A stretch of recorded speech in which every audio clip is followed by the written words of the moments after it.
பென்னும் பேசும் மரமும். பென் என்ற சிறுவன் காட்டில் தினமும் விளையாடுவதை வாடிக்கையாக கொண்டிருந்தான்.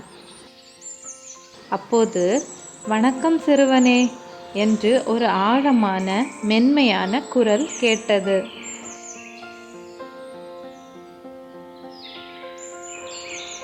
பென் சுற்றி பார்த்தான். "யார் அது?" என கேட்டான். "நான் தான்" என்று அந்த பழைய அரச மரம் புன்னகைத்து கூறியது. "நீ தினமும் இங்கு விளையாடுவதை கவனித்து வந்தேன்" என்று அந்த மரம் கூறியது. பென் ஆச்சரியமாக பார்த்தான். "உங்களால் பேச முடியுமா?" என கேட்டான்.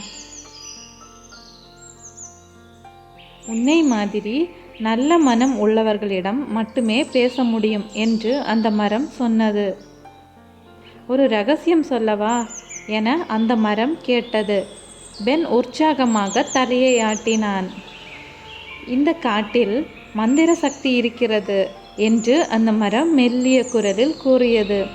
"நீ அதை கவனித்து கொண்டால் அது எப்போதும் உன்னை கவனித்து கொள்ளும்" என்று அந்த மரம் கூறியது. அன்றிலிருந்து பென் காட்டை அழகாக வைத்துக்கொள்ள, பூக்களுக்கு நீரூட்ட மற்றும் சிறிய விலங்குகளை பாதுகாக்க போன்ற வேலைகளை எல்லாம் செய்தான். அதற்கு பதிலாக காடு எப்போதும் அனுகூலமாகவும் உயிர்த்துடிப்பாகவும் இருந்தது. அது மந்திரம் போலவே இருந்தது. கதையின் நீதி: நாம் இயற்கையை கவனித்து கொண்டால் இயற்கையும் நம்மை பாதுகாக்கும்.